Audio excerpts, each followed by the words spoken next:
of the Mac. Get up what it is, what it does, what it is, what it isn't. Looking for a better way to get up out of bed instead of getting on the internet and checking a new hit. Me get up, first shot, pimp strut walking. A little bit of humble, a little bit of cautious. Somewhere between like Rocky and Cosby's for the game. Nope, nope, y'all can't copy yet. Bad moonwalking, and this here is our party. My posse's been on Broadway, and we did it all way. Chrome music, I shed my skin and put my bones into everything I record to it. And yeah, I'm on. Let that stage light go and shine on down. Got that Bob Barker suit game and Plinko in my style. Money, stay on my craft and stick around for those pounds. But I do that to pass the torch and put on for my town. Trust me, on my INDEPENDENT shit hustling. Chasing dreams since I was 14 with the 4-track bustin'. Halfway across that city with the back crush shit. Labels out here, now they can't tell me nothing. We give that to the people, spread it across the country. Labels out here, now they can't tell me nothing. We give it to the people, spread it across the country. Here we go back, this is the moment, tonight is the night. We'll fight till it's over, so we put our hands up like the ceiling can't hold us. Like the ceiling can't hold us. Here we go back, this is the moment, tonight is the night. We'll fight till it's over, so we put our hands up like the ceiling can't hold us. Like the ceiling can't hold us. Nah, can I kick it? Thank you, yeah, I'm so damn grateful. I grew up really wanna go fronts, but that's what you get when Wu-Tang raised you. Y'all can't stop me, go hard like I got an 808 in my heartbeat. And I'm eating at the beat like it gave a little speed to a great white shark on Shark Week. Wow, time to go off, gone, deuces goodbye. I got a world to see, and my girl, she wanna see Rome. Caesar make you a believer, nah, I never ever did it for a throne. That validation comes from giving it back to the people. Now, sing this song and it goes like, raise those hands, this is our party. We came here to live life like nobody was watching. I got my city right behind me. If I fall, they got me. Learn from that failure, gain humility, and then we keep marching. And we go back, this is the moment, tonight is the night. We'll fight till it's over, so we put our hands up like the ceiling can't hold us. Like the ceiling can't hold us. We go back, this is the moment, tonight is the night. We'll fight till it's over, so we put our hands up like the ceiling can't hold us. Like the ceiling can't hold us.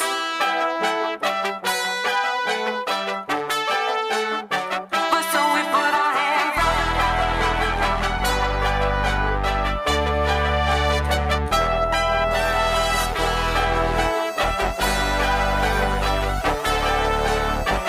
So we put our hands up.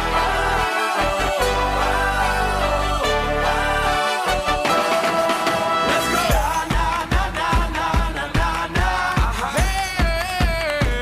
And all my people say, that's right. Feels good. And all my people say,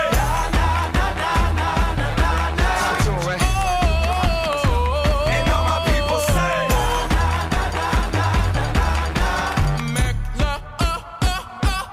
Here we go back, this is the moment, tonight is the night. We'll fight till it's over, so we put our hands up like the ceiling can't hold us. Like the ceiling can't hold us. Go back, this is the moment, tonight is the night. We'll fight till it's over, so we put our hands up like the ceiling can't hold us. Like the ceiling can't hold us.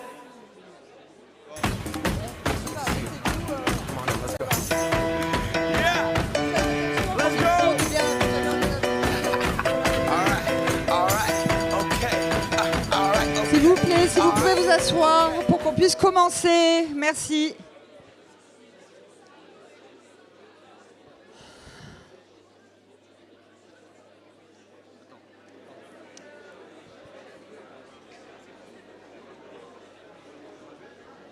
Ouais, très bien, bah écoute.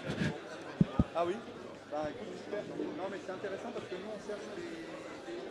on veut redévelopper un peu c'est diversifié. Allez, vous pouvez rentrer, fermer, s'il vous plaît.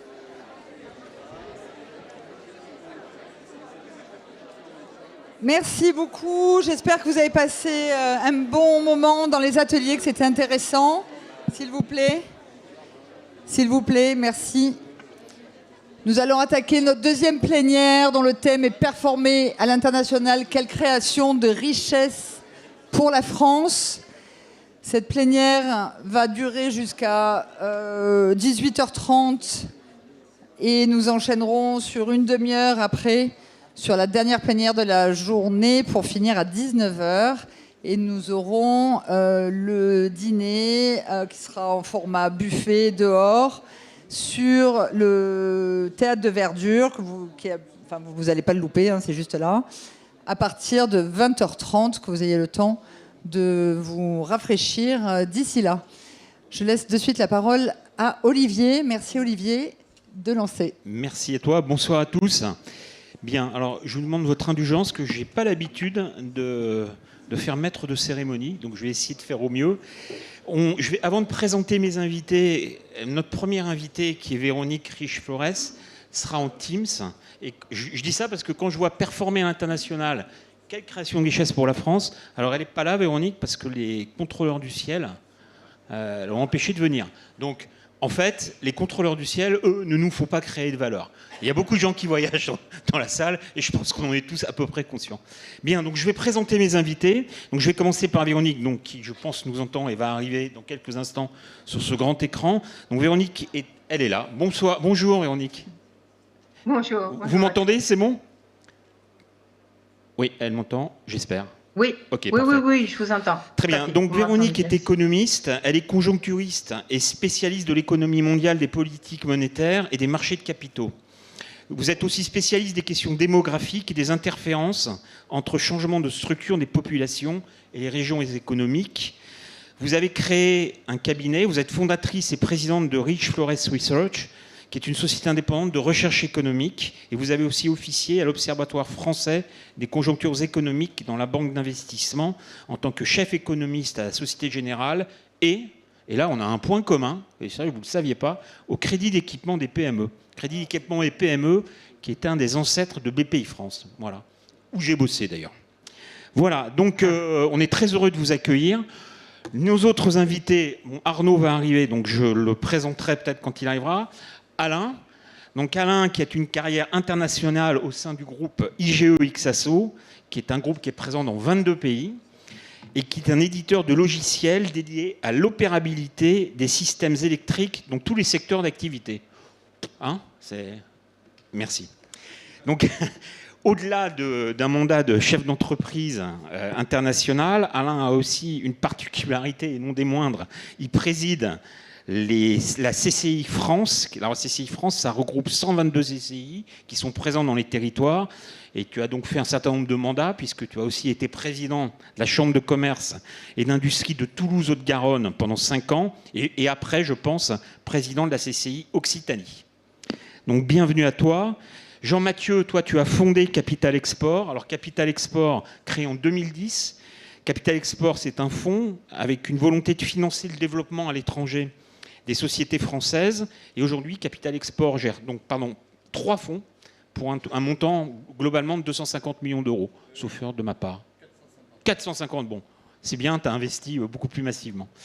Donc le sujet d'aujourd'hui, le sujet qui nous anime, est un sujet assez complexe puisqu'il est en fait le pendant de la première plénière, pour ceux qui étaient là tout à l'heure. Il parle de création de valeur. Et donc je vais peut-être poser une première question à Véronique. Quelle est votre vision de la valeur et cette valeur, comment a-t-elle été amenée à évoluer dans le temps, en fait? Ah, surprise donc. La création de valeur et la création de richesse. C'est bien. Vous posez une question qui aujourd'hui est complexe, hein. Difficile à aborder parce que effectivement. Mais voilà, il se trouve que j'ai publié il y a 3 semaines, quelque chose comme ça, un hebdomadaire qui s'intitulait « Quand le succès économique n'est plus la création de valeur, hein, ou ne se lit plus en croissance du PIB, mais en nanomètres ». Donc, nous sommes effectivement confrontés à ce changement, cette révolution technologique, hein, qui change énormément, profondément les rouages de nos économies. Et la création de richesse aujourd'hui, elle se trouve presque exclusivement du côté des nouvelles technologies et de tout ce qu'on peut en attendre d'ailleurs en termes de productivité face précisément à un environnement démographique qui devient de plus en plus pauvre en matière de perspectives de croissance. Alors, c'est là que se crée la valeur aujourd'hui. La question, dès qu'on aborde l'influence de cette révolution technologique qui va bien au-delà de l'intelligence artificielle, je pense qu'il faut le dire et peut-être le souligner particulièrement cette année, eh bien, pose immédiatement la question de la répartition de cette création de valeur qui aujourd'hui est considérablement déséquilibrée et tend à se déséquilibrer de plus en plus. Ce qui fait qu'on a bien de la création de valeur, mais que cette création de valeur ne se diffuse pas suffisamment à nos économies pour donner l'impulsion ou les impulsions, retrouver des impulsions telles qu'on a pu connaître par le passé. Voilà, pour une réponse brève, mais je vous laisse me relancer si vous pensez que je suis trop brève, mais je ne veux pas monopoliser trop longtemps la parole avec mes réponses, que j'arrive à calibrer.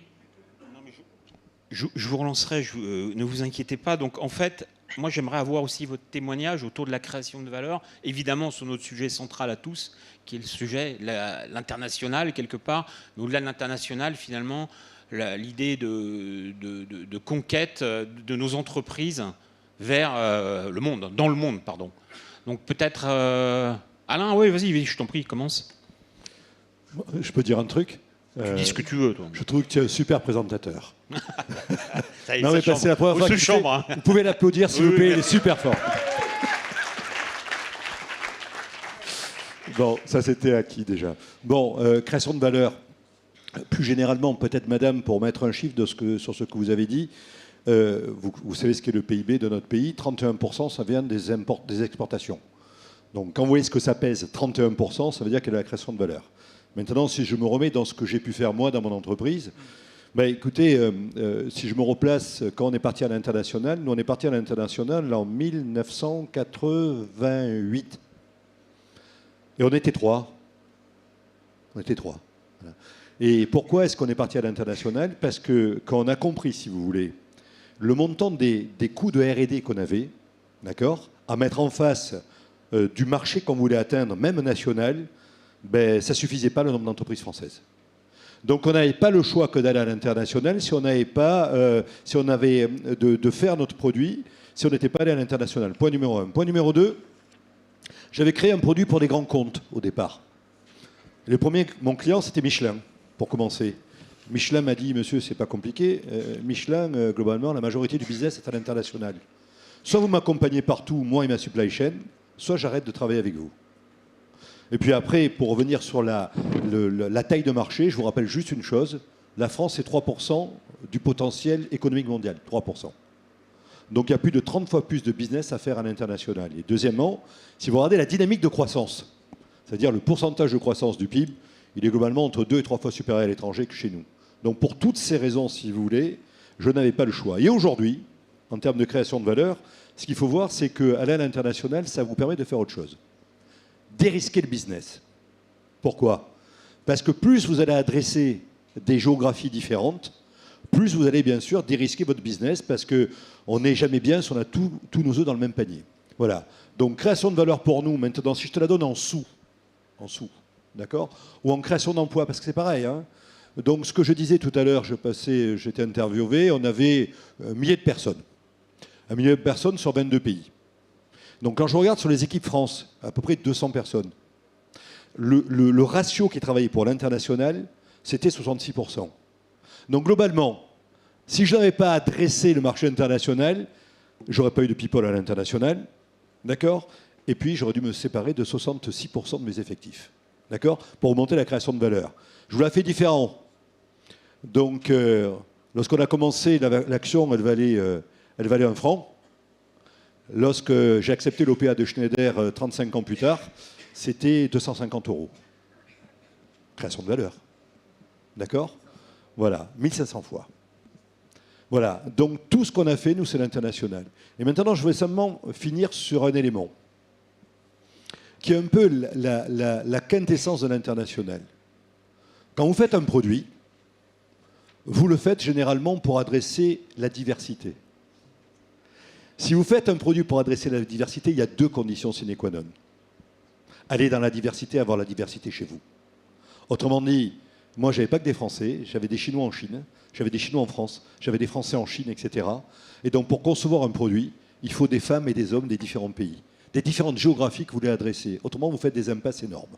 Voilà. Et c'est ce qui a fait toute la richesse de mon entreprise. Et mes collaborateurs venaient dans nos entreprises. Pourquoi ? Parce qu'on apportait cette diversité et cette excitation qu'on pouvait avoir parce qu'on allait à l'international. Ça te va ? Ah, ça me va parfaitement, ça vous va ? Pas mal. Ah, j'aimerais te poser une question, Jean-Mathieu, parce que qui dit création de valeur par rapport à nos métiers, moi je suis comme toi, je suis finalement un financier, et créer de la valeur, c'est un truc qui nous intéresse aussi quand on est investisseur, avec les fameuses thèses d'investissement. J'aimerais avoir un peu ton avis là-dessus, sur quel type d'approche tu as en termes justement de thèses d'investissement sur des boîtes qui vont à l'export. Alors déjà, moi, j'ai pas tellement de choses à rajouter parce que j'allais citer les 3%, les près de 40 fois plus de débouchés. Donc merci. On me coupe l'herbe sous le pied. Et puis ton développement est remarquable. Et puis c'est vrai que je vais répondre à ta question, mais je voulais simplement dire que ce matin, on a eu quand même, en début d'après-midi, pardon, on a eu vraiment un exposé très riche de différentes stratégies de développement international. Et je crois que c'est convaincant et qu'on ne peut ressortir que convaincu. Et tu apportes encore une contribution notable à ces propos.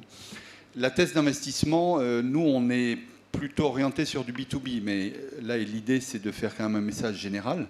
Il est certain que quand on se confronte à l'international, on va avoir d'autres offres, d'autres chaînes de distribution, d'autres cultures. Donc c'est quelque chose qui demande à la fois d'accepter ça a été dit déjà, je ne m'étends pas plus, mais qui demande vraiment d'être ouvert et innovant. Et c'est certain que on ne peut pas aujourd'hui, je crois, moi je vais être beaucoup plus direct, on ne peut pas, sauf cas exceptionnel d'activité ou de produits ou d'offres, on ne peut pas ne pas s'exporter. Je veux dire, la France, c'est 3% du PIB mondial. Ça va décrescendo.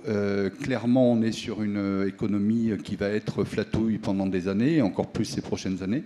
Donc, si vous voulez assurer la pérennité à moyen long terme de votre entreprise, il n'y a qu'une réponse, c'est l'international. Et donc, il faut savoir capter les attentes des clients ou consommateurs étrangers. Et pour ça, il faut se différencier. Donc moi, je pense qu'il y a quand même un pilier fondamental.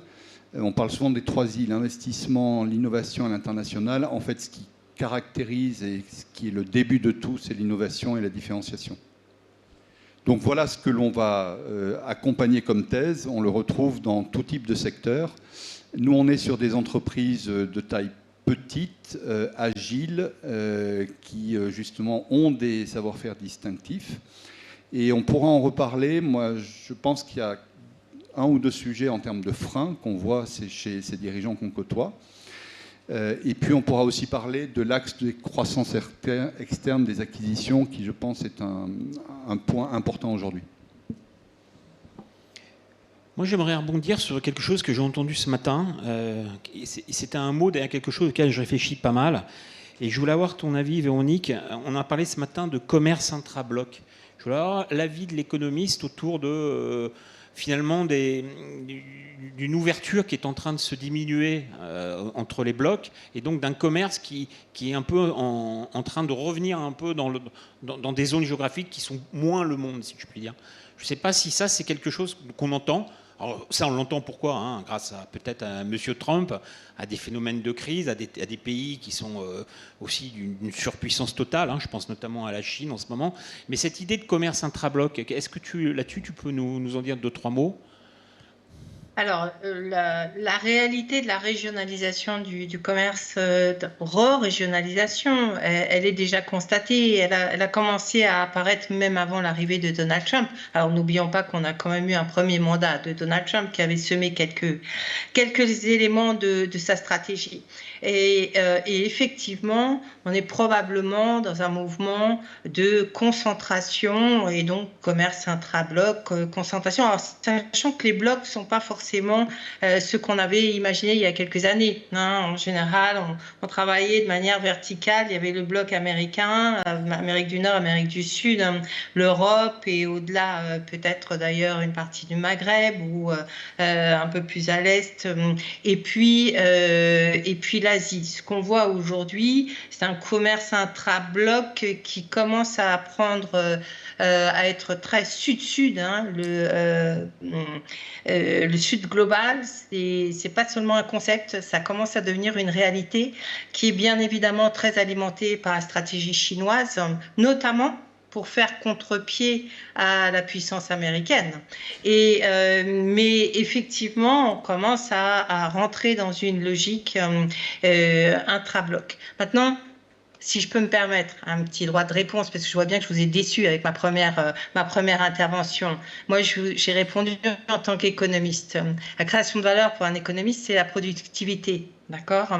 Et je ne doute pas qu'effectivement vous créiez de la valeur et que le commerce extérieur, les exportations soient créateurs de valeur. Bien évidemment, le monde a vécu sur précisément la création de valeur ou les apports de la globalisation. Et à titre d'exemple, j'ai refait les estimations hier. On peut dire qu'à peu près la moitié de la croissance américaine, ou que la croissance américaine depuis le début des années 2000 aurait été réduite de moitié si l'économie américaine n'avait pas créé des déficits qui ont alimenté par ailleurs les échanges mondiaux et la percée de la Chine, etc. Donc bien évidemment que le commerce international est absolument majeur et qu'il crée de la valeur, ce qu'il ne crée pas pour l'instant, parce que là où il a du mal à soutenir la mécanique de croissance, c'est précisément dans les gains de productivité. Et ces gains de productivité qui aujourd'hui viennent principalement des nouvelles technologies pour simplifier, c'est beaucoup plus complexe en réalité, nous sommes très en retard en Europe globalement, pas spécialement en France d'ailleurs, mais en Europe. Et j'ai envie de dire, à partir de ce constat, il est d'autant plus nécessaire d'aller chercher de la valeur ailleurs et par l'exportation. Donc je ne suis pas du tout en opposition ou à côté de la plaque par rapport au discours ou à la question qui m'a été posée, mais c'est une mise en perspective effectivement qui me semble importante. Alors précisément parce que ce commerce mondial est menacé pour des raisons politiques, pour des tas de raisons, des tensions géopolitiques, parce que peut-être que cette globalisation est allée trop loin et que précisément en réduisant le potentiel de création d'emplois, je pense notamment aux États-Unis, eh bien, elle a fini par faire émerger des phénomènes comme l'arrivée de Donald Trump, qui veulent véritablement casser ce qui s'est mis en place depuis 30 ans. Précisément pour ces raisons-là, il y a refonte quelque part de cet environnement international et on le voit bien notamment avec les droits de douane et tout ce qui va de pair. Là, quand l'Europe met sur pied un programme de défense largement poussé par l'ambition de Donald Trump de redonner, enfin de se désengager de la défense et notamment au niveau de l'OTAN, eh bien, l'Europe mène en commun des politiques publiques qui font de facto, qui consolident en fait la construction européenne et qui vont favoriser les échanges intra-régionaux beaucoup plus que toute autre mesure ou politique économique depuis 20 ans. Donc on est effectivement parce que le reste du monde est instable, parce que les politiques protectionnistes, une fois que la première économie mondiale joue le pion, enfin le jeu du protectionnisme, eh bien, on voit bien qu'on a des effets boule de neige qui font que ce mécanisme se propage, eh bien, font que probablement, effectivement, on va vers une re-régionalisation des échanges et plus de concentration. Et même si on ne parle pas forcément d'Asie, mais on parle de Chine, d'Asie et de Grand Sud, on va dire, eh bien, c'est cette construction qui semble se mettre en place. Il y a une réponse à ça ou pas, messieurs? Qu'est-ce que vous en pensez? Parce que Non, moi je veux juste dire sur ce sujet un peu global qui est dans nos esprits des droits de douane, parce qu'on l'a un peu évoqué, c'est vraiment pas un problème, quoi. Si on a 10%, même 15%, on revient effectivement à un temps ou un monde un peu d'avant, mais quand on est dynamique, qu'on a des produits distinctifs, on sait l'absorber. Donc ce qui a été pour moi marquant, c'est qu'il y a une sidération des Français, mais 15% ou 10% de droits de douane, c'est vraiment pas ce qui va poser problème. Et c'est vrai que cette création de valeur, elle est importante à saisir parce que l'international permet d'avoir un périmètre de possibles commerciaux qui est très important. Après, il faut choisir, je pense, certaines zones et pays plus que d'autres. Oui, je pense qu'on s'est vachement habitué à la stabilité. Je vais vous ramener quelques années en arrière et ce que j'ai connu de mon côté. À l'époque, on n'avait pas l'euro. On s'est pris une dévaluation de la lire et de la peseta de 20 points. Moi, j'étais hyper investi en Italie et en Espagne. 20%, comme ça, rien du tout. C'est quand ils étaient sortis du serpent monétaire. Ben, on a pris 20%. On n'est pas mort. D'accord? Donc c'est vrai qu'on s'est habitué à cette stabilité. Donc on ne vit plus dans un monde stable. D'accord? Et ça veut dire que vous devez saisir des opportunités. Et je reviendrai pragmatiquement sur la méthode. Si vous voulez bien, une méthode que j'ai éprouvée, bon, ça n'a pas trop mal marché, on s'est planté de temps en temps. Je vous dirai les erreurs après, quand même, parce qu'on en a fait quelques-unes. Mais vous voyez, donc, premièrement, la méthode, c'est quoi la formule de l'international? La formule de l'international, c'est une équation dans laquelle vous rentrez le profil de votre entreprise, point numéro 1. Dans laquelle vous rentrez vos produits, point numéro 2. Dans laquelle vous allez rentrer vos marchés et vos people, les personnes chez vous. Je prends un exemple. Et ça s'appelle un business dans une destination. Ça veut dire que si l'entreprise, vous n'êtes pas prêt financièrement, d'accord? Et s'il n'y a pas l'envie, parce qu'il n'y a pas d'envie, ça ne marche pas. C'est impossible d'y aller. Si vos produits, vous ne les avez pas préparés avant d'aller à l'international, c'est même pas la peine d'imaginer d'aller vendre quelque chose. D'accord? Deuxièmement, troisièmement, si le marché que vous adressez n'est pas compatible, normativement, vous avez une forte compétition, pricée très bas, compliquée. Et là-dessus, vous allez choisir vos géographies. Et si vous ne travaillez pas là-dessus, ça ne marche pas. Et donc, avec une formule comme ça, qu'est-ce que vous allez faire, mes amis? Vous allez faire du stock picking. Vous avez une cartographie, comme un Monopoly, c'est ça le monde, hein? Et en fonction de ces équations, eh bien, on va aller dans les pays. Et après, la question, c'est comment on y va dans les pays? Quel que soit le risque, d'accord? Parce que s'il y a un risque, ça veut dire qu'il y a un effet de levier.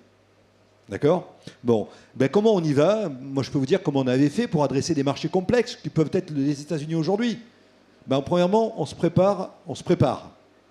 Voilà, on sait bien, après je vous parlerai des chambres de commerce. On se prépare sur place. 80% de l'export, ça se fait chez nous. Ça se prépare chez nous. Mal préparé, ça ne marche pas. Ensuite, vous allez faire un test depuis la France. C'est-à-dire que moi, je faisais des ventes depuis la France. Alors, c'était pas, il fallait prendre des fois des avions, mais ça permet de tester le marché. D'accord? Et des premiers clients.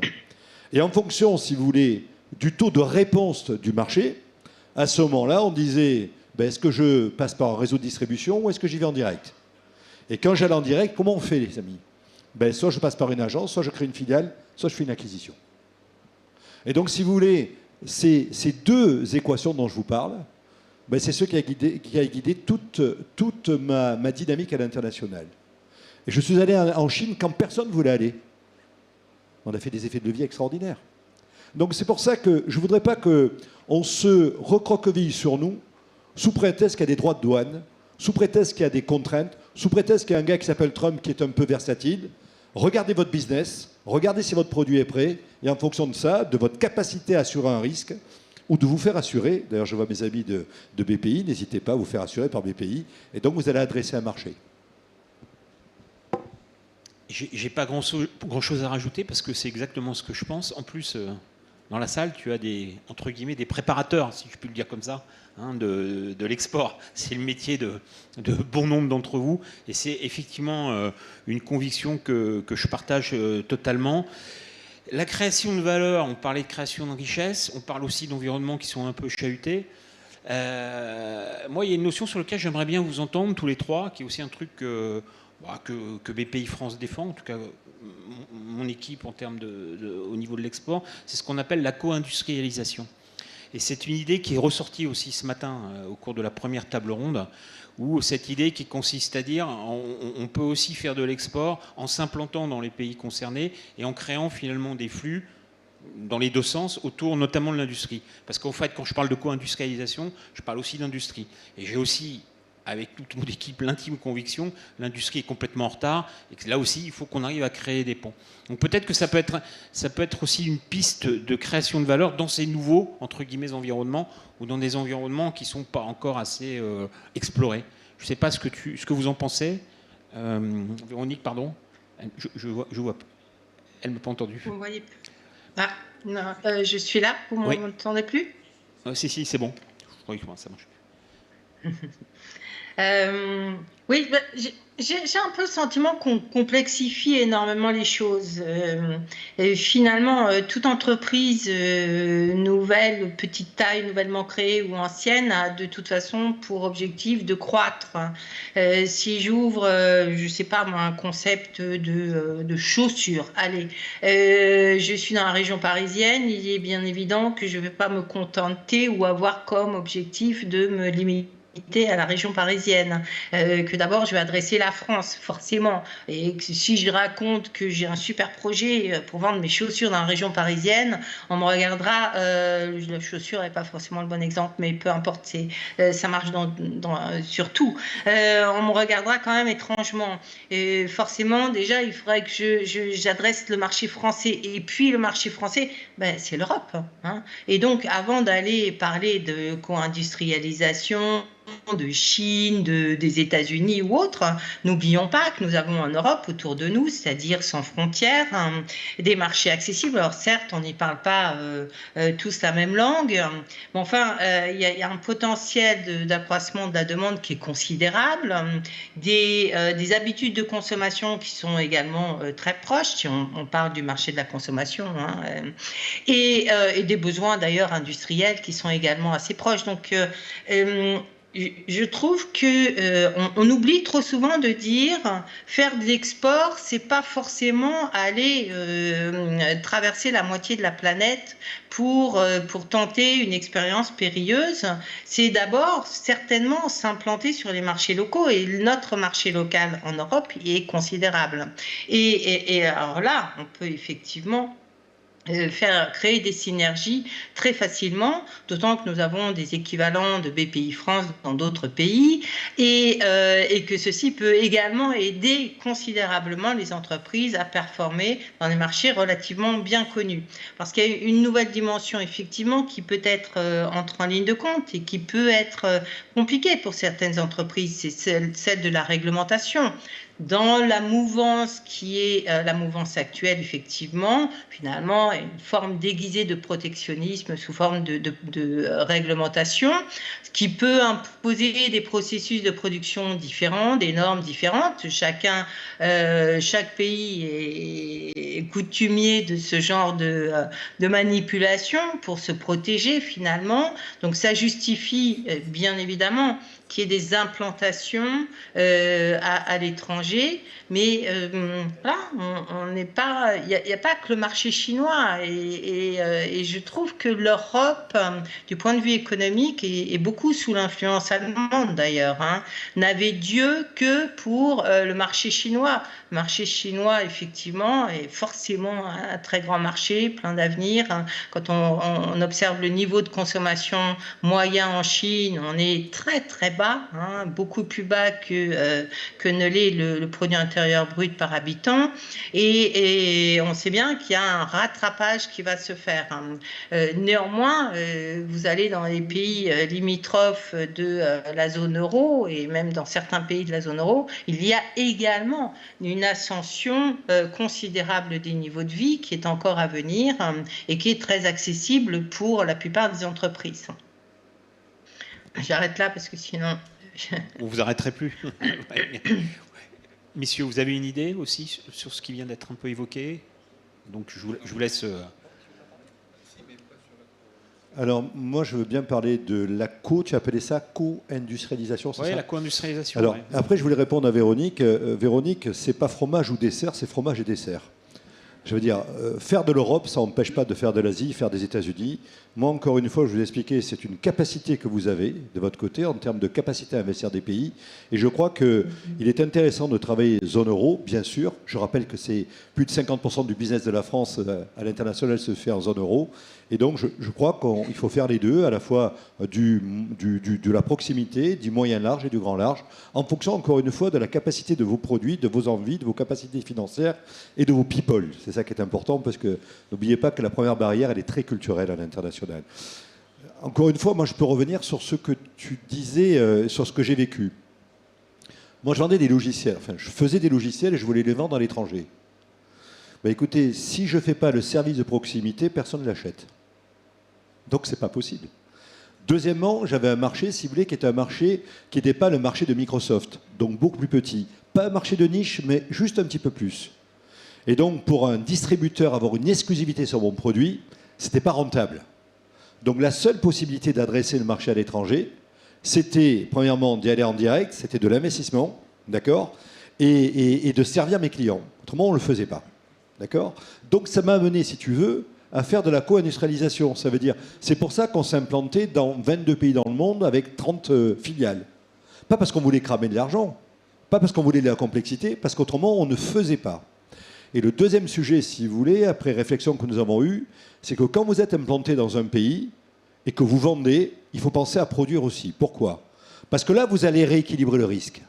Ce n'est pas un problème de produire en low cost, c'est que quand vous avez un risque de devise, vous voyez, donc vous vendez aux US, ben, si vous arrivez à acheter en même temps aux US, c'est quand même plus facile. Voilà. Et donc, d'autre part, pour faire de l'interculturel, ben, il vaut mieux travailler aussi dans les pays. Donc nous, on est parti, si vous voulez, d'une obligation qui était de s'implanter pour vendre et faire du service après-vente, à après développer du business depuis les pays. Et c'est comme ça qu'on a à la fois vendu, supporté et produit. Et on a conçu aussi dans les pays pour les questions de diversité et d'adaptabilité de nos solutions donc aux différents marchés. C'est comme ça qu'on s'est développé dans le monde. Et puis je pense simplement parce qu'on nous dit les Français ils sont pas bons, l'exportation c'est pas bon. Moi je pense qu'il faudrait quand même qu'on ait une deuxième statistique. C'est le end-to-end business. Ça veut dire que quand moi je donnais mon chiffre d'affaires à l'export, ou quand vu de la France on voyait mon chiffre d'affaires à l'export, on regardait le chiffre d'affaires que je facturais à ma filiale. Ça veut dire que je revendais le produit à ma filiale qui le revendait à ses clients. Et qui faisait aussi du business. Ben, si on voulait voir quelle est mon empreinte internationale, c'est pas ça qu'il fallait faire. C'est de dire quel est le chiffre d'affaires que je fais au end user. Le chiffre d'affaires final. Et vous verrez qu'on n'est pas si mauvais que ça en France parce qu'on est très implanté à l'étranger, nos Français. On a de grands groupes qui sont implantés à l'étranger et souvent, quand on mesure nos flux, on ne prend pas en compte cette dimension. Et ça vaudrait le coup de faire bouger un peu les stats là-dessus pour qu'on montre qu'on n'est quand même pas que les derniers de la classe. Tu as raison, absolument. C'est pareil pour l'invest, quand on investit une boîte. Dans quel sens tu poses cette question Dans le sens qui vient d'être évoqué, c'est-à-dire l'idée autour de la co-industrialisation, de cette espèce d'échange comme ça. Est-ce que tu regardes ça en fait? Alors je disais à Alain en aparté que je ne voulais pas trop m'exprimer là-dessus parce que je pense qu'on est sur une taille d'entreprise qui le rend très difficile. Eh oui. On l'a nous essayé quelques fois et en fait on n'a pas réussi à closer, faire l'opération parce que les entreprises sont trop petites. Et donc soit on va avec un grand groupe mais la relation est déséquilibrée, soit c'est une PME et parce que nous on a un horizon de temps qui est quand même d'avoir une progression assez nette sur un horizon de 4, 5, 6 ans. Et on s'est aperçu qu'on arrivait avec moins d'efforts et plus de succès à faire des acquisitions. Donc ça a été mentionné par Alain. Et donc moi, je prône beaucoup l'idée de s'ouvrir aux acquisitions. Les grands groupes le font, les ETI le font. Et puis en plus, vous avez quand même un périmètre de clients avec des clients qui progressent en taille. Donc c'est important de le faire. Donc là-dessus, nous, on n'a pas de retour très, très, très précis, très, très marquant. Bien, je pense qu'on arrive à la fin. Alors il manque un interlocuteur, il n'est pas venu, donc c'est un peu... Comment ? Tu veux qu'on parle un peu des territoires aussi ? On peut parler de tout ça, oui, oui. Je ne sais pas si c'est complètement l'endroit. Est-ce que vous avez des questions à nous poser ? Des questions qui vous viennent sur cette idée de création de valeur, d'impact de l'internationalisation de nos boîtes, pour le pays, évidemment. Hein. Non, il y a... Oui, il y a une question. Tu veux un micro ou...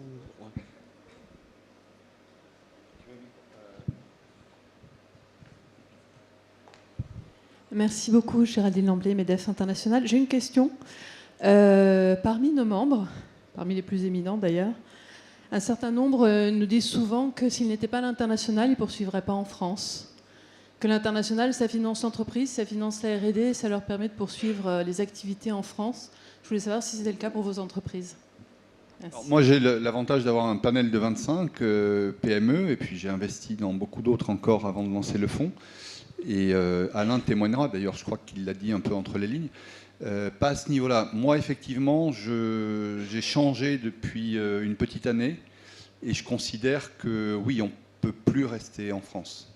C'est plus possible parce qu'il n'y a pas suffisamment de dynamique, il y a quand même des poids, et puis en contrepoint, l'international est difficile, mais si on a des capitaux, qu'on le fait avec les méthodes qui ont été développées, avec une certaine sélectivité, on a des retours et une pérennité et une augmentation des revenus et des rentabilités de la génération de trésorerie qui est incroyable. Nous, sur à peu près 5 ans, ça dépend, on reste des fois un peu moins, des fois beaucoup plus, on arrive à augmenter l'activité internationale de 87%.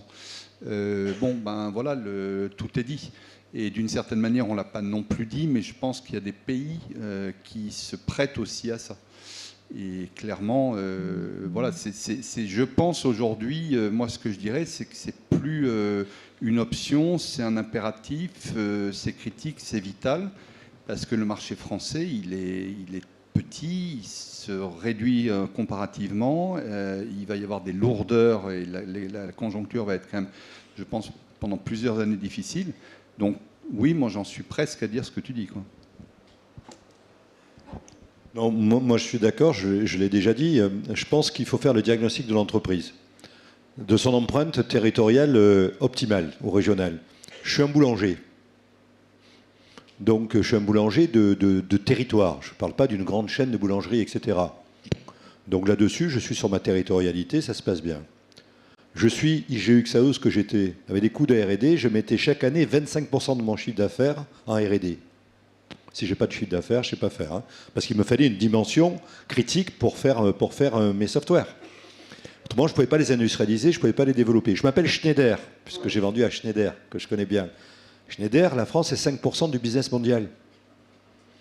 Je veux dire, on ne peut pas développer de nouveaux disjoncteurs, de nouveaux matériels, si vous voulez, basés uniquement sur le marché français. Donc, si vous voulez, toujours pareil, c'est quelle empreinte territoriale on a optimale pour valoriser nos investissements, nos people, d'accord, et ce qu'on a envie de faire. Et en fonction de ça, vous choisissez donc je dirais un débouché géographique. Mais c'est bien la réflexion qu'il faut avoir. Si c'est pas la peine, c'est pas la peine. Hein ? Je veux juste ajouter quelque chose qui est très positif. On a dans des secteurs un peu à valeur ajoutée, B2C bien entendu, il suffit de parler du luxe ou d'autres, etc., de la nourriture, etc. Mais dans le B2B, c'est vraiment le cas. On a, je pense, les meilleures offres au monde. Les Allemands sont moins innovants, les Américains ne le sont pas du tout, et il faut savoir qu'ils sont arriérés sur le plan industriel. Ils sont très forts en digital, en énergie maintenant, etc. Mais sur les produits industriels, vous visitez des usines, c'est sidérant, quoi. Donc on a vraiment des points à jouer. Les Japonais sont très longs, très lents, et puis ils sont particuliers. Je pense d'ailleurs c'est le seul endroit du monde qui est pas qui est très difficile à conquérir. Tu l'as peut-être fait toi ou alors en acquisition. Donc on a ce génie français qui a fait avec, je dirais, toute cette trajectoire d'innovation filière d'après-guerre en fait, qui a énervé, je dirais, nombre de PME qui sont d'excellence. Et c'est aussi pour ça que nous, on ronge un peu notre frein, parce qu'on voit ce potentiel, mais considérable, que ces entreprises ont. Et effectivement, il y a un genre de frein et les entrepreneurs sont très bons pour développer en France, pour faire de l'export par opportunisme, c'est-à-dire quand sur un salon, un client, un distributeur vient les voir, mais pour une stratégie construite, en tout cas dans le domaine des PME. Et d'ailleurs, Étienne l'a bien mentionné, hein, on est en retard, on est au 5e rang des 5 principaux pays européens. Alors je crois que BPI peut peut-être des fois compter un peu différemment, mais on est en retard sur les PME. Donc c'est aussi pour ça qu'on est aujourd'hui dans ce message un peu fort, presque d'alerte finalement. Vous aviez une question peut-être? Oui.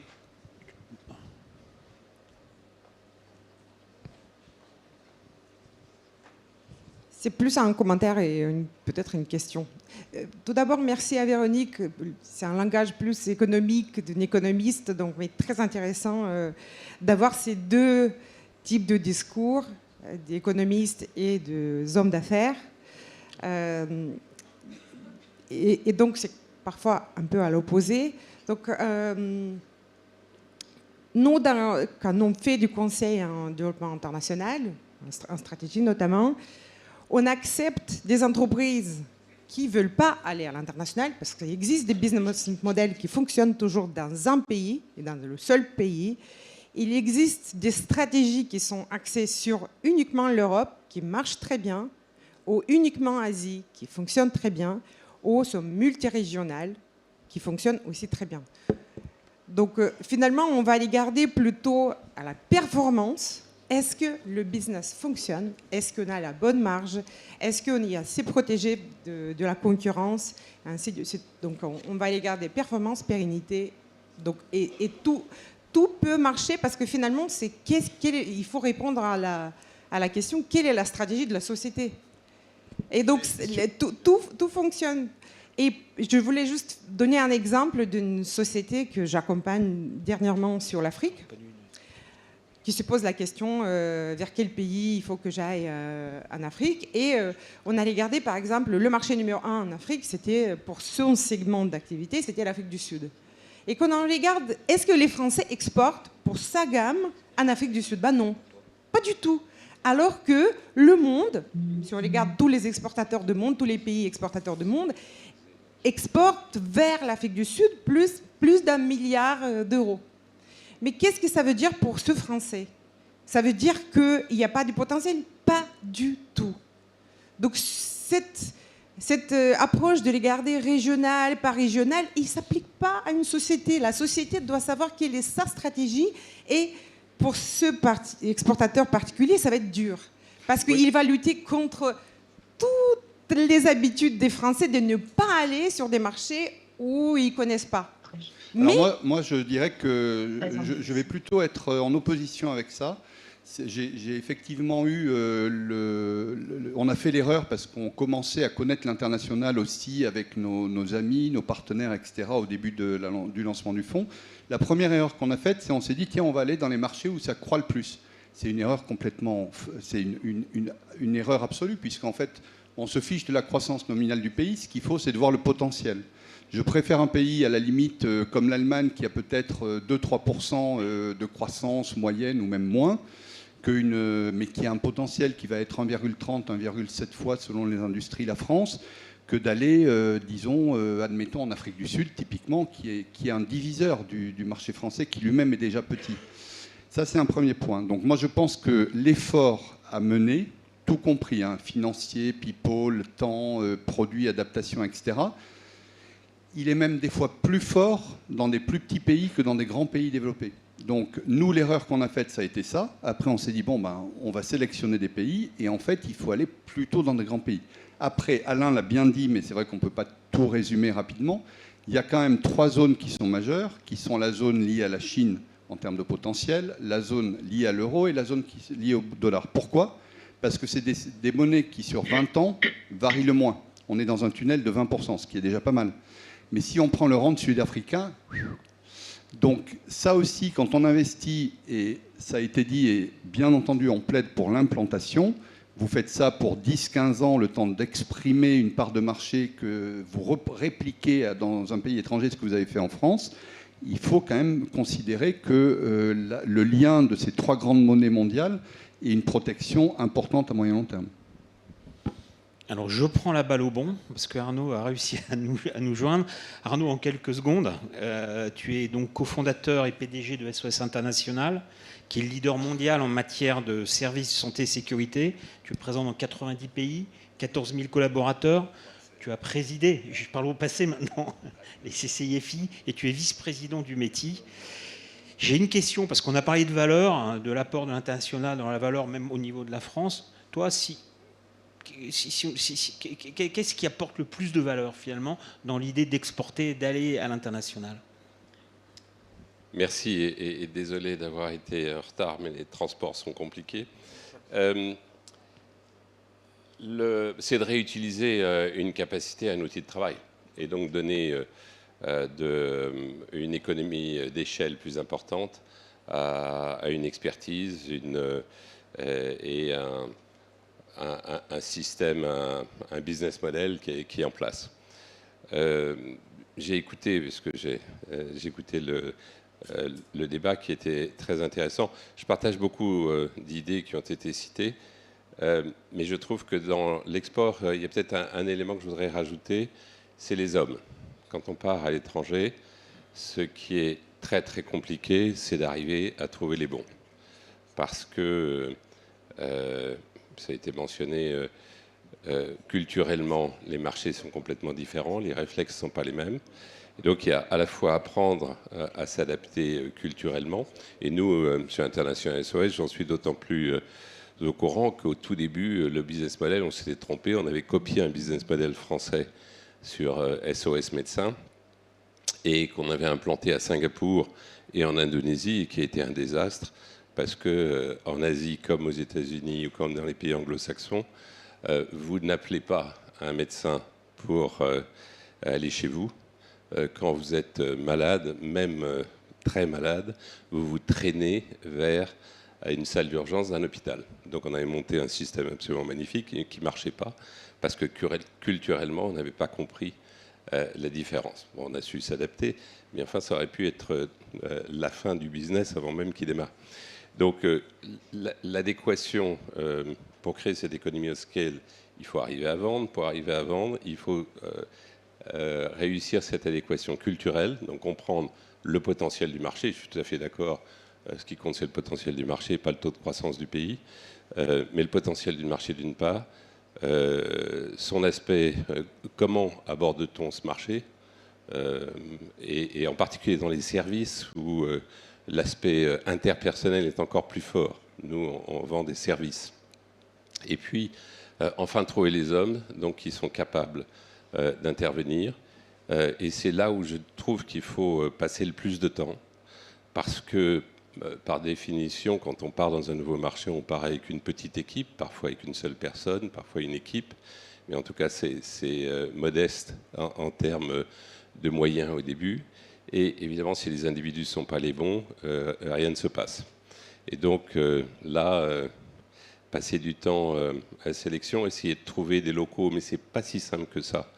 Parce que si vous avez des locaux au niveau du siège ou du pays de départ, les gens répondent mal.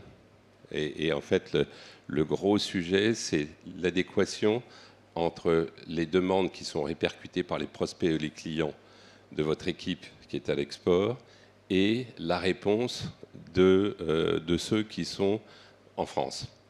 Et là, Dieu sait que les incompréhensions sont considérables et que souvent le marché à l'export n'est pas du tout vu comme une priorité.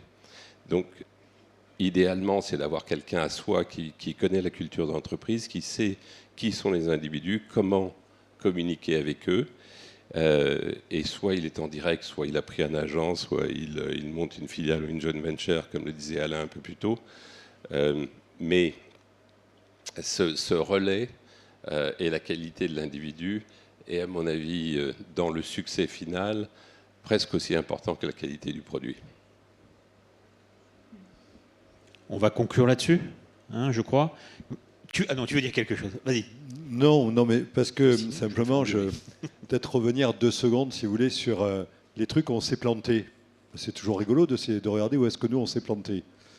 Donc, je vais vous dire, je me suis planté au Canada. Alors, c'est pas que je me suis planté, j'ai confondu la langue et la culture et la facilité. J'ai rien compris. Donc, vous allez adresser un marché de 40 millions d'habitants, globalement. Vous avez juste oublié qu'il y en a un qui fait à peu près 300 millions, qui est juste au-dessous. C'est les mêmes normes, c'est les mêmes exigences. Et vous allez industrialiser votre produit juste parce que vous pensez que c'est plus facile d'aller au Canada.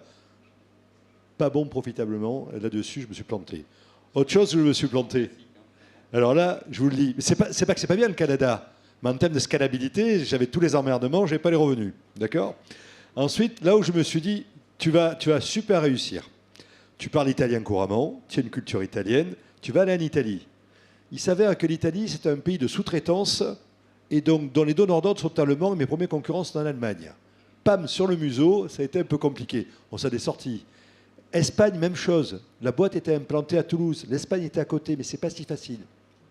Après, autre élément qu'il connaît très très bien, Arnaud, je me suis dit, les Anglais, tu as fait les US, tu es fort aux US, tu vas faire un tabac en Angleterre. Que nenni, mes amis. On est bien plus éloigné d'un Anglais qu'un Américain. Et pour finir, si vous voulez, une grande confusion asiatique, je vous dis ça, mais je vais vite. Hein. Bon, en Chine, le Japon, ça va être facile. Pas facile. C'est quoi la conclusion ? C'est que l'export, ça ne s'invente pas. Ça ne s'invente pas, ça s'apprend.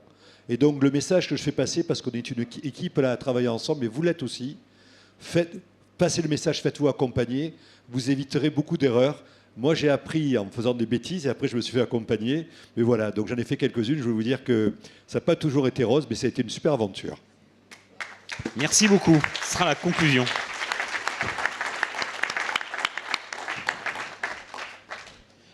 Juste, je fais un petit PS. C'est extrêmement frustrant de faire ce que je viens de faire parce que j'avais tellement envie de répondre aux questions. Vous ne pouvez pas savoir.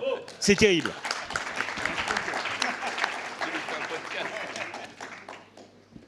Moi, je veux juste ajouter un mot. Donc, j'ai arrêté de compter les investissements à 70 en 2017. Et en fait, je me suis, avec ce temps, posé la question de ce qui faisait ces difficultés à se développer des entreprises. En fait, en France, on n'aime pas la vente.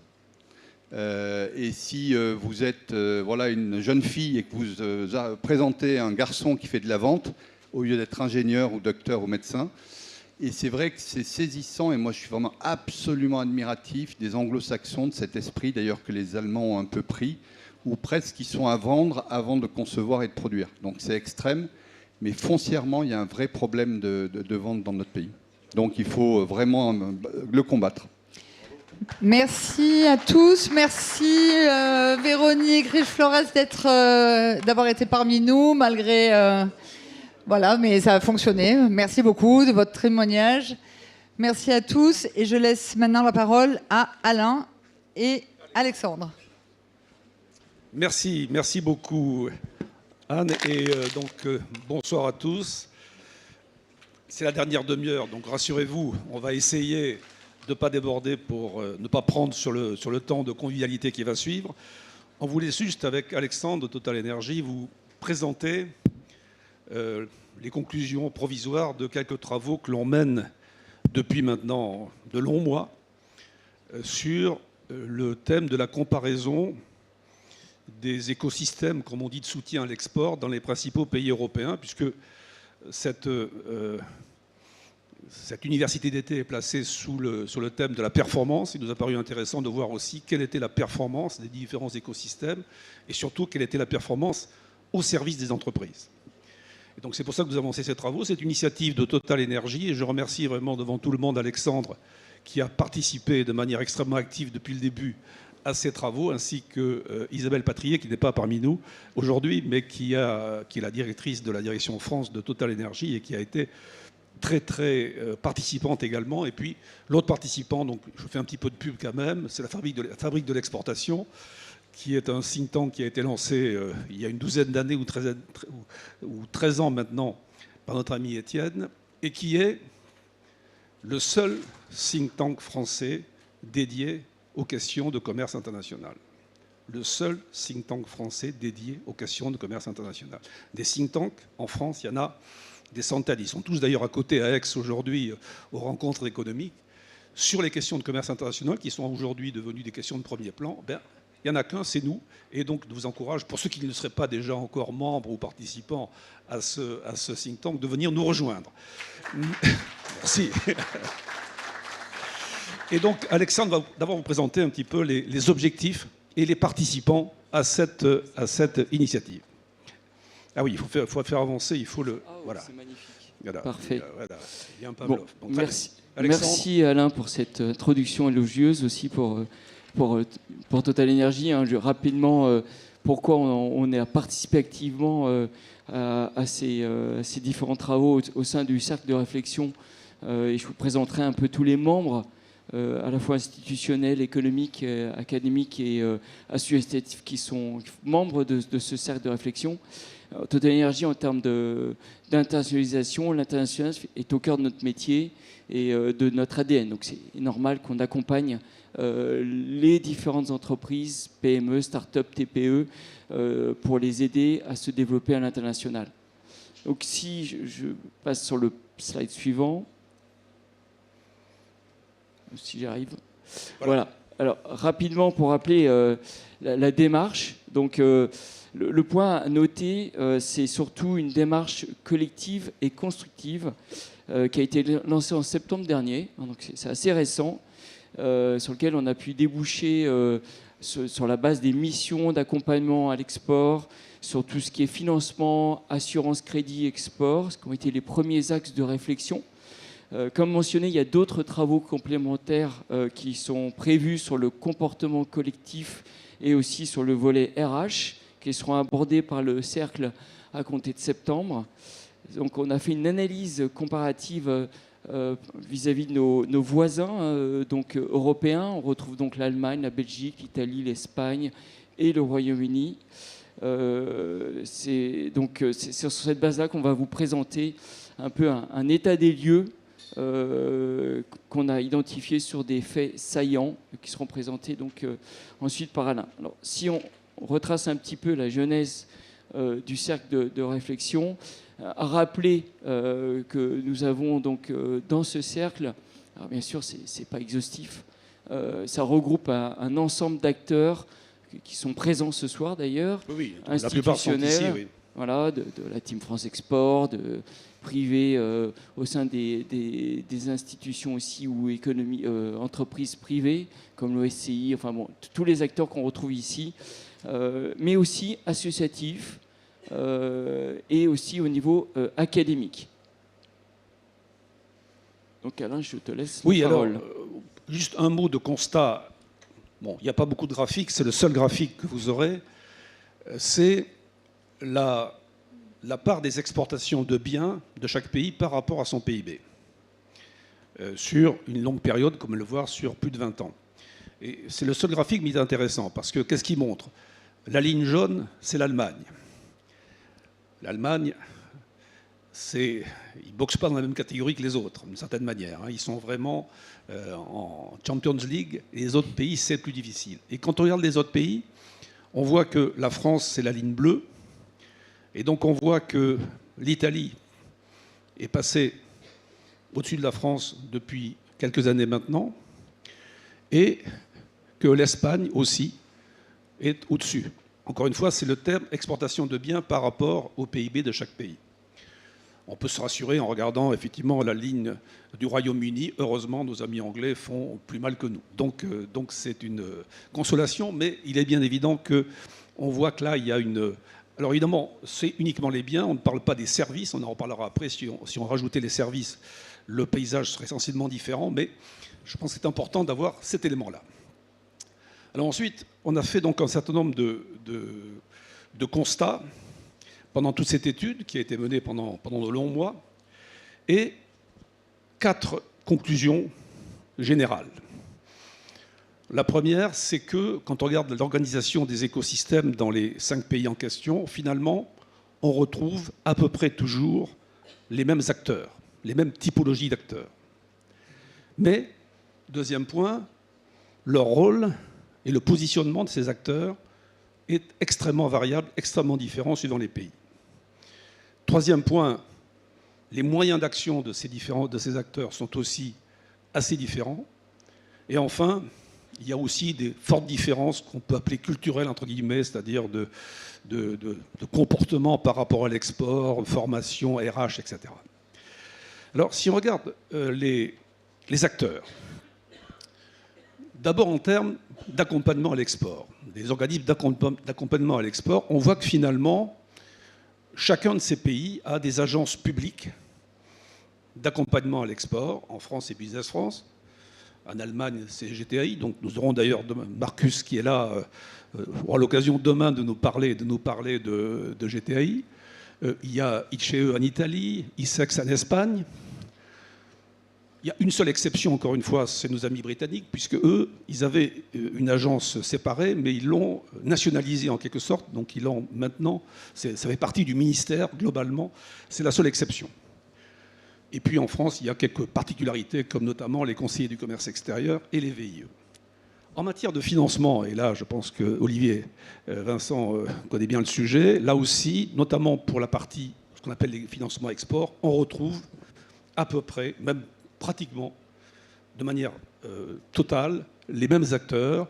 BPI France Assurance Export en France, mais Hermès en Allemagne, UK Export Finance au Royaume-Uni, Sace en Italie, etc. Donc vraiment les acteurs très comparables. La seule différence, on ne l'a pas mis là-dessus, c'est pour les organismes financiers qui ne sont pas vraiment dédiés à l'export, les grandes institutions financières où là il peut y avoir quelques différences sensibles. Mais alors donc là je passe la parole. Non, c'est encore moi. Oui, voilà, pardon. Parce que c'est un jeu de rôle complexe, hein, organisé. Donc c'est collaboratif. Voilà. Donc, des acteurs similaires, mais avec des fonctions assez différentes.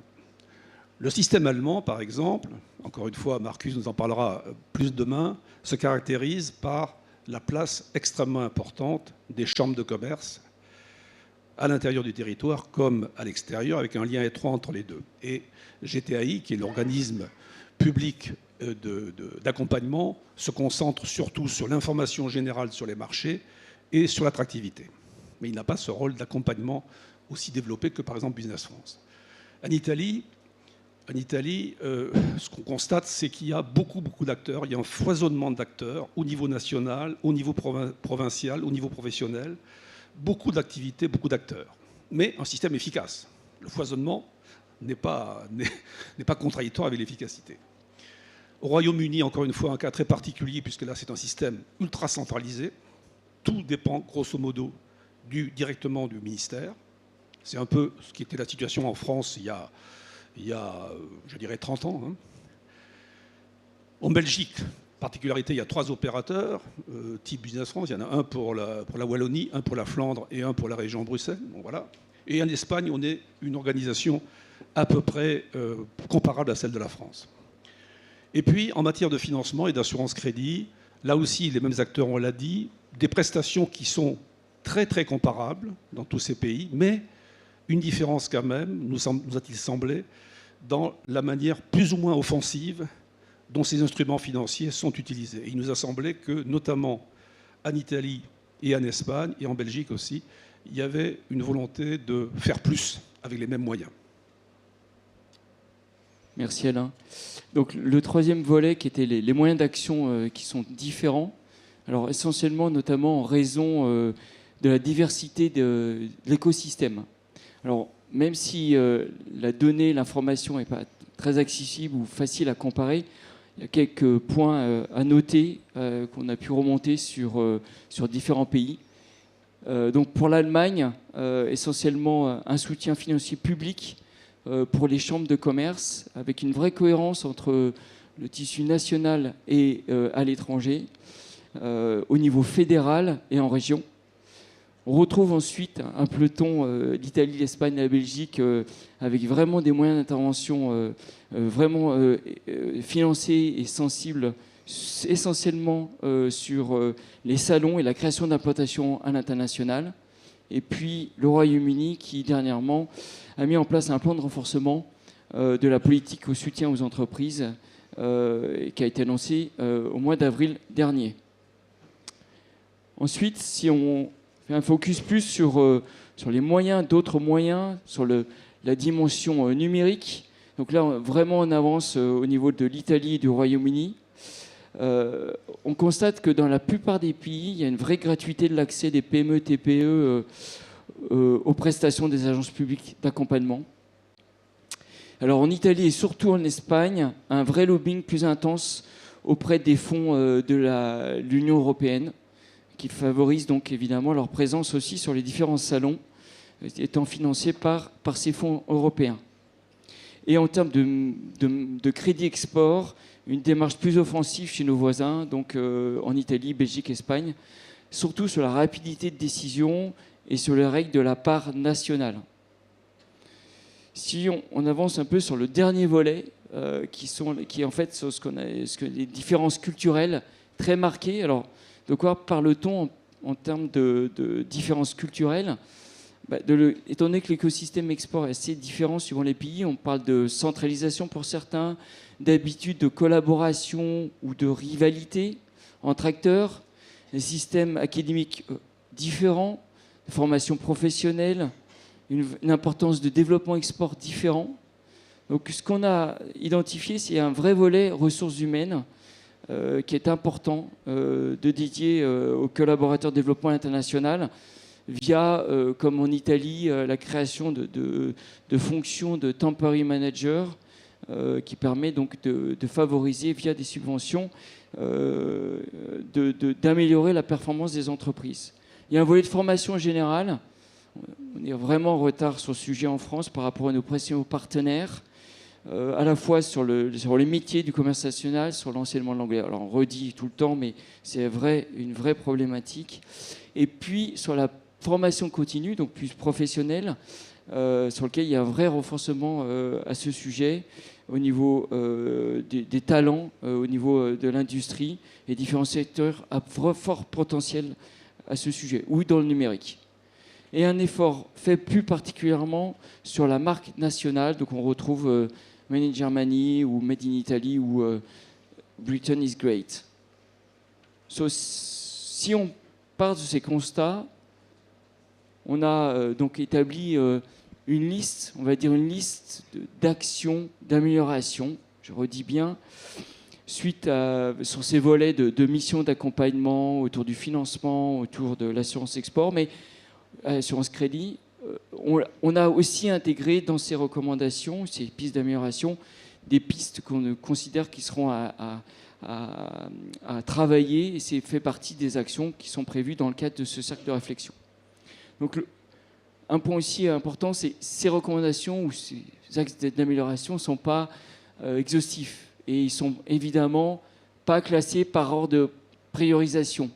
C'est vraiment une liste établi comme suit. Donc investir dans la création d'un nouveau dispositif, qu'on appelle cadre export temporaire, donc un peu sur l'image de ce qui est fait en Italie. Le deuxième volet, c'est soutenir... Oui, avec l'idée là d'avoir un cadre export expérimenté pour qu'il y ait une valeur ajoutée. On pense qu'il faut qu'il y ait quelqu'un dans l'entreprise, notamment la PME, qui ait une véritable expérience de l'international et un véritable savoir-faire pour apporter un plus. Merci. Ensuite, un autre point qui est autour du soutenir les approches collectives et les filières à fort potentiel d'exportation. Alors comment ? En renforçant le volet international des filières aujourd'hui, soutenir le développement de clusters, de consortiums et de groupements d'entreprises. Il y en a évidemment, mais accentuer et les aider à vraiment à targeter ce qu'on disait, cette capacité de force de regroupement, de collaboration et d'action en meute, être en capacité de soutenir les filières affectées par des situations économiques exceptionnelles, comme ça a été le cas, et le cas actuellement sur les hausses de prix de matières premières ou d'aléas de politique commerciale étrangère. Le troisième point, c'est augmenter significativement le soutien aux entreprises françaises pour leur participation dans les salons internationaux en s'alignant sur les soutiens accordés sur les dispositifs des pays voisins. Donc, à titre d'exemple, la France opère 100 pavillons dans une trentaine de pays, quand en Italie, ils opèrent plus de 250 pavillons dans plus de 60 pays.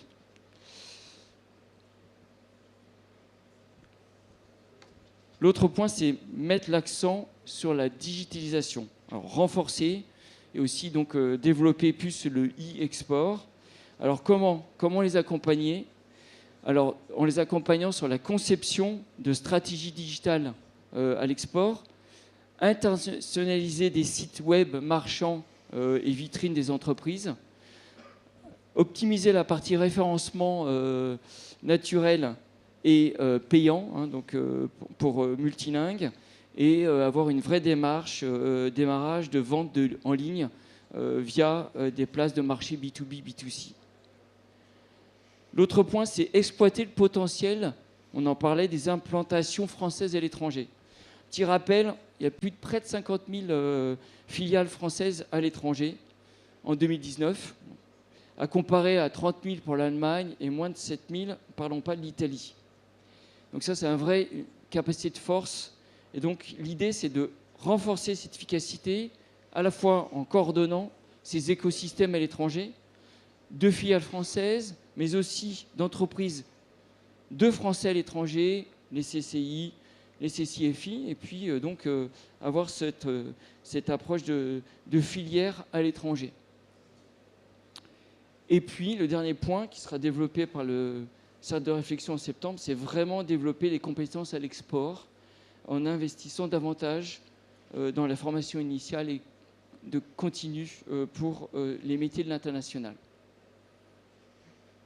Donc, je te laisse la Alors oui, parole. sur d'autres recommandations, encore une fois, comme le disait Alexandre, on est dans une liste qui n'est pas exhaustive ni hiérarchisée, mais ce sont des idées qui ont émergé de nos travaux, pas forcément de manière à 100% consensuelle, mais qui sont quand même, qui représentent, disons, l'opinion générale au sein des discussions.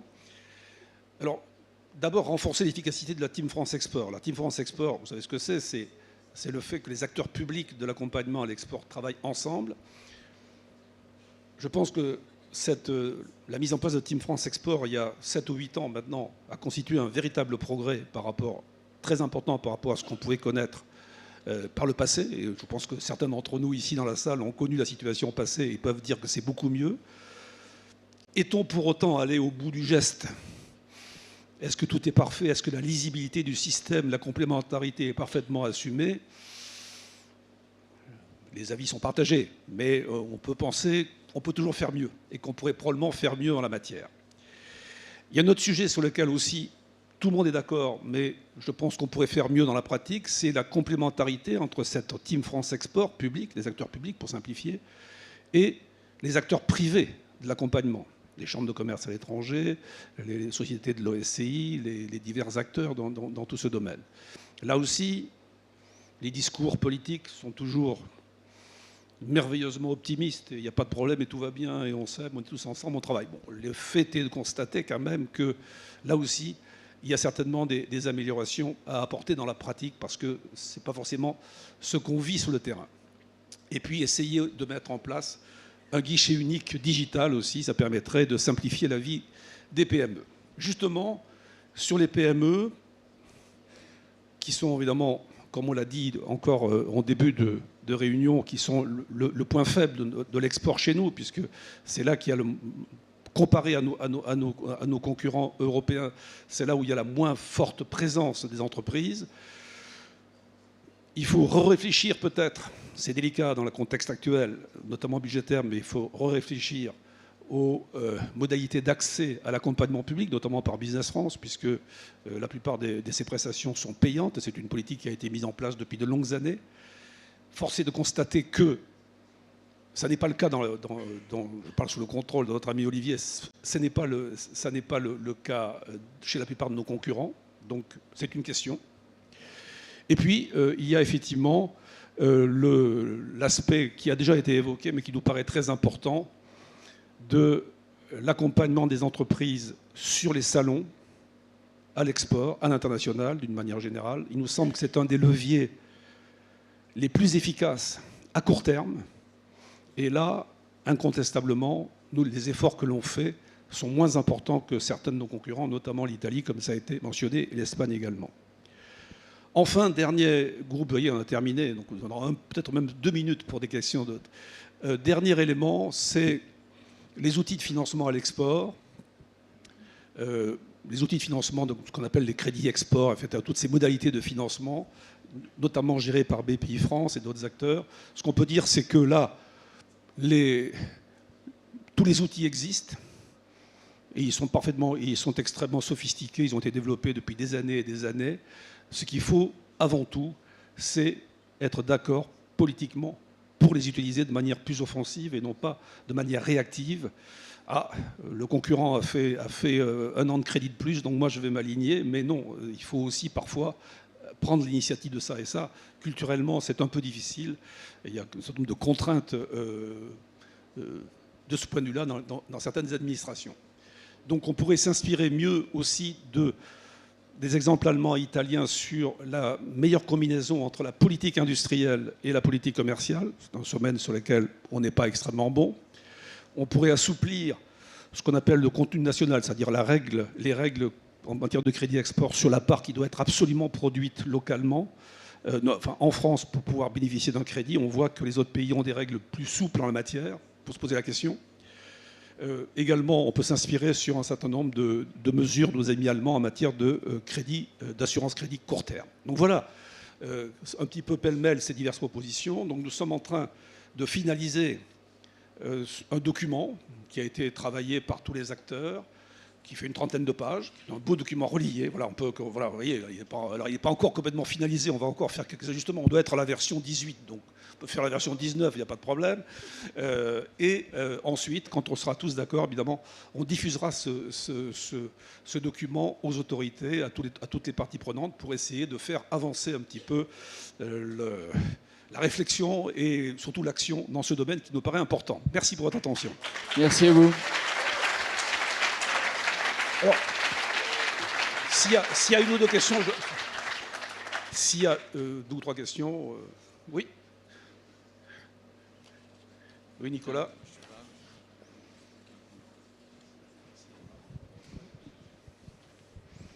Oui, merci beaucoup Alain et merci monsieur. Moi j'avais Alexandre.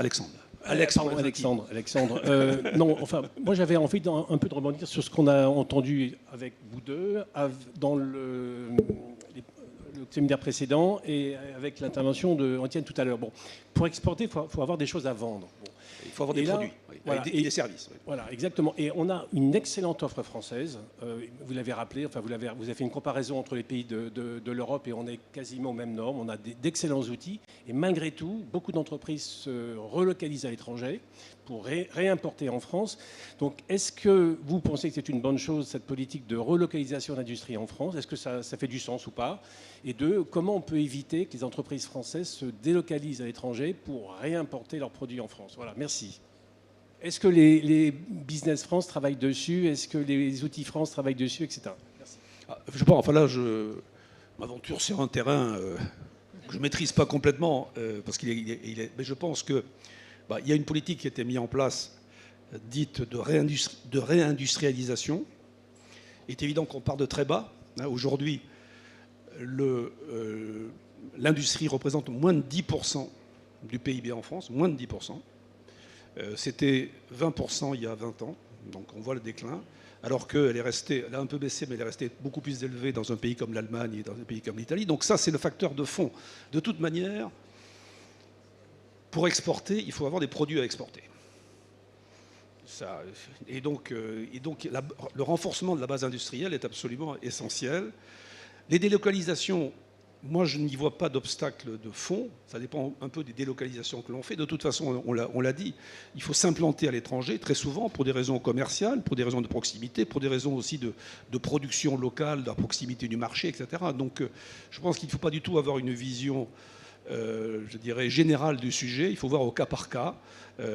Évidemment, quand il y a une entreprise française qui est rachetée et puis par une entreprise d'un autre pays qui ferme l'installation en France et qui la crée à l'extérieur, ça c'est une délocalisation nuisible. Il faut être conscient de ça. Mais de toute façon, ça a été redit, la France représente au mieux 3% du PIB mondial, 1% de la population mondiale.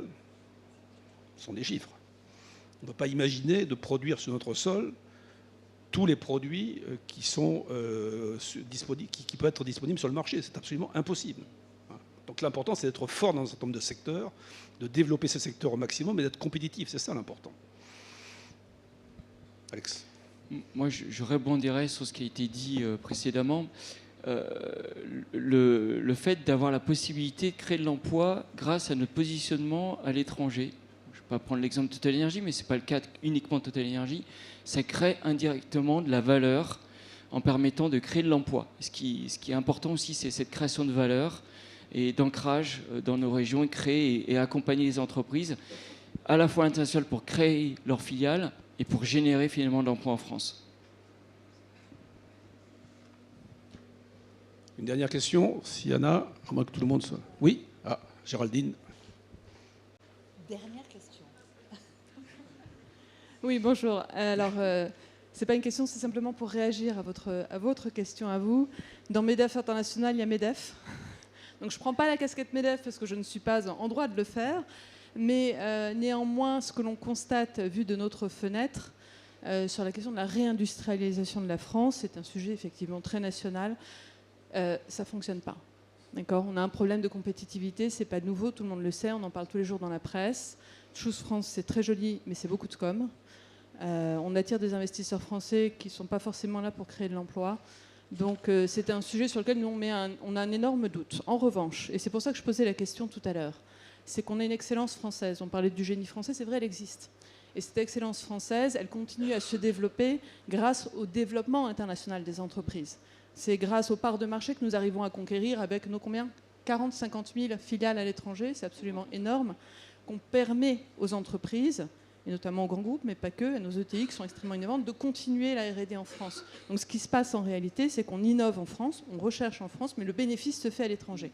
Et les deux sont indéniablement liés et indissociablement liés. Si on n'a pas l'international, dans beaucoup de secteurs et dans l'industrie notamment, on n'a plus la France. Donc il faut absolument continuer évidemment à s'implanter à l'international, à exporter. Et c'est pour ça qu'on fait cette université d'été. Merci. Peut-être, Géraldine, quand tu parles que le bénéfice se fait à l'étranger, je me permets Nicolas, je suis là. Sur les implantations à l'étranger, ce qui est important, c'est voir que les revenus que l'on en tire. Oui, bien sûr. Donc il faut regarder la balance des paiements. Et c'est ça d'ailleurs qu'on a fait aussi à la Fabrique de l'exportation. Donc le bénéfice se fait le bénéfice se fait à l'étranger. Mais on en tire des revenus en termes de balance des paiements. Et nous, ce qu'on a regardé, c'est que jusqu'à présent, ou jusqu'à l'année dernière ou il y a 2 ans, finalement, on s'enrichissait aussi avec l'international. Donc on équilibrait notre balance des paiements. Vous avez un exemple très très parlant de cela en 2 chiffres. C'est l'industrie automobile, le secteur automobile. Il y a 20 ans, le secteur automobile dégageait un excédent d'environ 10 milliards d'euros tous les ans. Aujourd'hui, c'est un déficit de 20 à 25 milliards. Pourquoi ? Parce que la plupart des grandes entreprises françaises d'automobile ont décidé de délocaliser précisément pour survivre. On peut le regretter, mais c'est la condition de survie. C'est-à-dire que, et aujourd'hui, on a encore des constructeurs automobiles, tant que nos amis allemands ne les ont pas tous mangés, je plaisante, mais on a encore des constructeurs automobiles français, il y a des experts de la question, et effectivement, les centres de recherche sont toujours chez nous, les profits aussi, quand il y en a, reviennent également, donc ça a été une survie. Mais effectivement, en termes de commerce extérieur, si on regarde simplement la balance des biens, c'est pas bon. Mais sur la balance globale des paiements courants, c'est mieux. Et sur la stratégie aussi industrielle, c'est-à-dire sur le maintien de champions nationaux, c'est aussi absolument essentiel. Je pense que c'est le mot de la fin. Si vous voulez continuer à discuter autour d'un verre plus tard. Avec plaisir. Merci. On peut les applaudir. Merci beaucoup.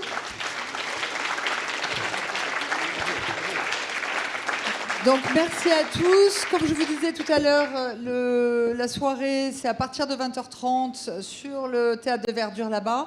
J'ai une petite remarque à vous faire par rapport à l'organisation pour le dîner. Vous êtes un certain nombre à avoir donné vos allergies alimentaires. Faites-vous connaître, parce qu'en fait, les choses sont préparées pour ceux qui ont des allergies alimentaires, mais il faut aller le demander soit à mon équipe que vous avez vue, soit aux personnes qui vont vous servir. Donc faites-vous connaître, quoi. On ne peut pas vous courir après. Voilà, merci beaucoup, à tout à l'heure.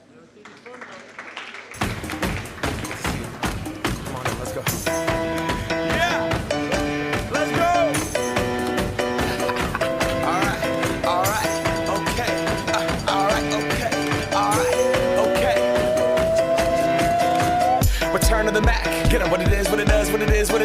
Looking for a better way to get up out of bed instead of getting on the internet and checking a new hit. Me get up, first shot, hip strut walking, a little bit of humble, a little bit of cautious.